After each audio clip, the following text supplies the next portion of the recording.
Hi, this is Dennis with Second Chance Tackle. I'm back on one of the reels that I previewed a while ago. This one is from John, and John sends me reels in a bag every now and then. They're beautiful reels. They just need to be put back together again. They also need to be cleaned up and the like. He's got a beautiful set of reels there. And today we're going to work on one of his, which is a Penn 79. So we did one of these just a while ago. We did a Penn 78. 79 is very similar. The primary difference is it's a little bit bigger. It's pretty much the size of the Penn 85 with an internal bridge that's different and not much more. It has a direct drive kind of gearing to it. Doesn't have the star drag, but you'll see that as we go to reassemble. So I just was noticing as I was taking out the side plate here that it's got some grease and grime on it, so let's get that off of there. Not much, but just enough that you want to do some house cleaning while you're at it. And while I do this, I want to thank our first responders and essential personnel and everybody involved in keeping us safe during this pandemic. Fire, rescue, police, first aid, the hospital staffs, and anybody in medical, as well as anybody that's working on our supply chains, vaccination sites and the like, to help us get through this. Thank you for all it is that you do. All right, well, I cleaned these things up pretty nicely with a minimum of effort. So when you do a reel in a bag project, you want to take an inventory of all the pieces and parts. Make sure you have them, because if you don't have them, well, you're going to get stopped along the way. This side plate's different than the 85s, if you're familiar with those, in that you'll see we have two studs here where you would normally have bridge screws coming through. Those studs hold the springs for the yoke, which allows free spool. And this bridge actually mounts from the back with two small brass screws, as opposed to the more traditional Penns that you'll see, like this one. It's a bigger one, where you have the 4 bridge screws coming in through the front. There are no bridge screws in the front here. They come in from behind with those two. So I'm going to do the inventory, and we'll put them on as we're doing the inventory, just because it's kind of easy. Easier. I'm not sure anything is easy, but let's start with this. Now, John gave me the 4 cross members, and he gave me the screws associated with that. Now, when you go to put the reel in the bag projects together, or if you have them disassembled or whatever, if you're going to go do this with the side plate bars and the reel seat, you want to put the side plate and the reel seat into the non-handle side. Now, in this case, it doesn't matter much, but in most cases where you have to mount the bridge from the front, then your non-handle side, or your handle side, is going to get in the way of that if you put the bars or the reel seat on that surface. So in this case, this is a direct mount from the inside. It's not an issue, so don't worry too much about it, but just as a general tip. As a general tip as well, I use a bottom of a milk jug as a parts tray holder. John put both side plate screws into those bars, and I only need the one at the moment. And normally, on some of these reels, you're going to find that the handle side plate screw is longer than the non-handle side. Just make a note of that. And you're also going to find that the bridge plate screws, or I'm sorry, the reel seat screws, are shorter than both. So if you try to put a long screw into a short hole, it will protrude. So just pay attention. In this case, they're both the same size. So one goes into the tray and one goes into the crossbar that we're establishing as we reassemble the reel. These reels are very durable. If there's a knock on these reels, it's those side plates, and in this case, he's got the plastic or the Bakelite or whatever that kind of compound is, spool and side plates are fragile. So if you whack these against a gun wall or a pier rail or whatever, you can crack these pretty easily. Another thing to note, the 79s and above kind of are interchangeable. So if you need this side plate, you can get one from the 85. These will also fit the 285. You might have a color difference.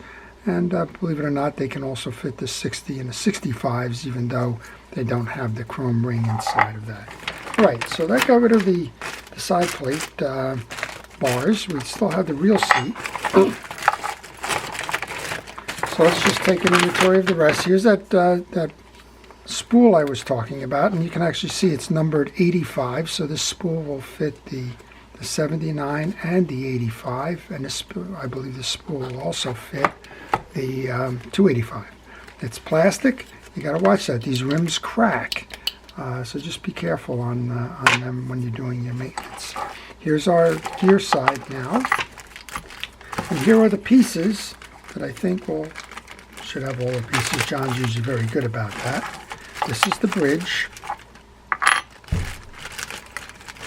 There's our pinion gear, our 2 springs.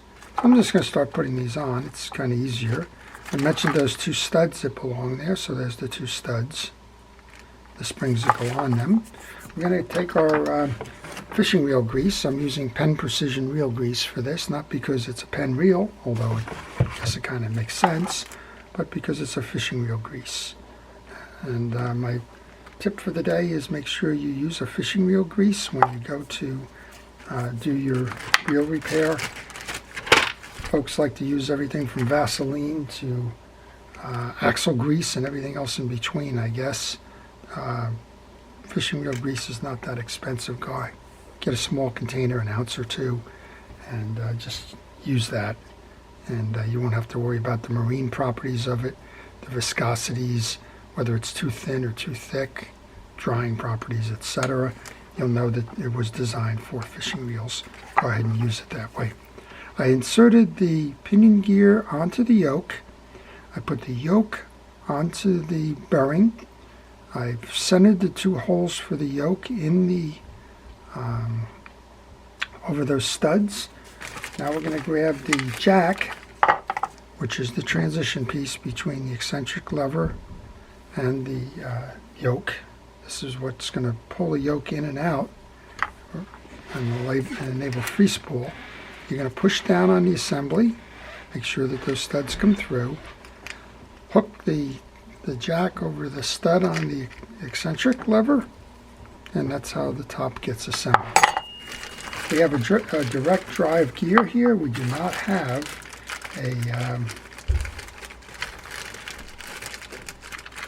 drag washer in this. So solid gear, and you just want to check to make sure that all of the pieces are clean. If this was not clean, go ahead and get a hard brush. Use a toothbrush or use one of the commercially available hard brushes. You can use a wire brush if you want. Just kind of run it through so that the channels come nice and clean. Go ahead and take the grease and make sure that the grease gets onto the teeth of the gear. And don't go globbing it on, but get a fair coat on. Anything that's excess is going to get squeezed out and wind up in the side plate. Once you do that, get the grease onto the gear shaft. And then the gear gets inserted into that ferrule there, and it meshes in with that the teeth on the pinion gear. And we have our little backing plate for the bridge. There's 2 sides to this. This one's got the dimple in and dimple out. The dimple in is, or the dimple out goes in. So if that made any sense. You want to, I'm off a little bit here with that. You want to drop this down to disengage. Then go ahead, push the whole assembly down and line those holes for the bridge. And then he's got some screws here. I'm going to put those into my tray. There's 2 brass screws or brass colored screws. If they're not brass, I'll trust that they're brass here. And those 2 go into the mounting holes in the case. Those of you that know me in small screws know it's time for me to ask you to subscribe to my channel. If you're enjoying these kinds of videos, if you subscribe, you'll be able to see all the ones that I post. And You'll be able to select which ones you'd like to watch. If you hit the notification button, you'll see which ones are posted, and if those have a particular interest for you, you can jump on over and watch them, and if not, you can go move on to other things. If you like this kind of a video, please indicate that by liking it. If you have questions about this reel or any reel in particular, if I know the answers to them, I'll be happy to try. Leave those questions in the comments section. And finally, if you're like John, you have some reels that you want to have worked on, well then contact me by using the email address on the business card that follows. I'll be happy to provide you with that information. That's just a quick way of telling you that I can't work on small screws easily, so it fills some time there. Okay, I just want to make sure now that the yoke is doing its job, that it's pulling that gear in and out.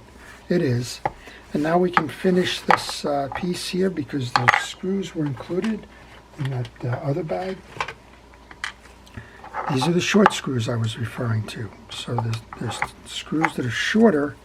They just stick out a little bit through the case, and that's so that they don't go past the bar that's going to connect the reel seat to the side plate. They're not going to stick out. If they stuck out, they have a chance of grabbing the line that's on the spool. So they engineer these shorter so that you only connect the reel seat, and after that it's kind of on its own. This one's not. There you go. That one wasn't seating. So you'll see when we turn it this way now, you don't have those things coming through. If you use the larger screw, it would. To our spool now, we're going to take that and put some grease onto the posts on both sides. And then we can insert this into the side plate bearing here. We're going to back that off for a moment. Take our gear assembly then and put that on. And then just rotate it so that the holes line up. Find your longer screws. Those are the ones that are going to go into the crossbars. And when I do this, I like to go in opposing directions, so we'll put one on over here. And I'm not going to tighten that one down fully.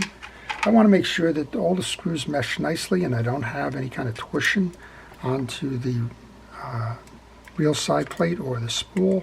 So the best way to do that is kind of opposing. And if you tighten that first one down, sometimes you'll get a rock. So just get that first one in there pretty good. Then come back, tighten the one on the other side, and then come over here. Well, next up then I want to find one of the short screws for the reel seat on this side. And we'll make sure that we can put that one on.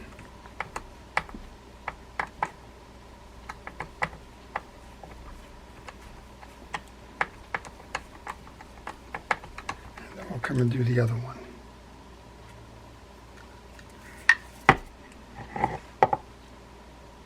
Okay, what we did there was we swapped the...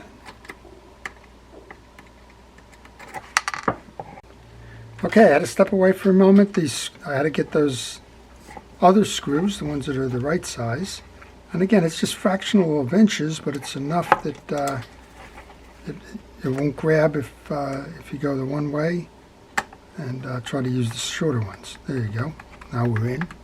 And one more. And this will get us back on the path to testing this reel and making sure that everything works well. There you go. All right, so reel seats are back. We're going to grab that handle. This is the handle that will fit the 85 as well. You can change this handle over if you wanted to. You could move this to a Penn 65 type handle, the traditional one, and it would work fine. It has the same mounting kind of a procedure. The difference is it doesn't have that octagonal or scalloped edged handle screw. It has just a basic forward screw on a flat blade. I'm going to go ahead and put that in. And then we'll give it a test. Nice loud clicker. Nice even performance. Check the free play. You need a little bit more free play, so you back that off just enough. What's just enough? You want to have a little bit of play side to side, just so that you can basically hear a little knock, nothing more. All right, beautiful. Free spool.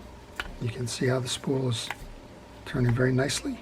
And that's it. So that's how we take a reel in a bag and we make it ready to go fishing again, giving it a second chance. So I hope you've enjoyed that. If you did, please like this video. And again, if you have questions or comments, please leave them in the comment section, and I'll be happy to respond to you. This is Dennis with Second Chance Tackle, wishing you a great day.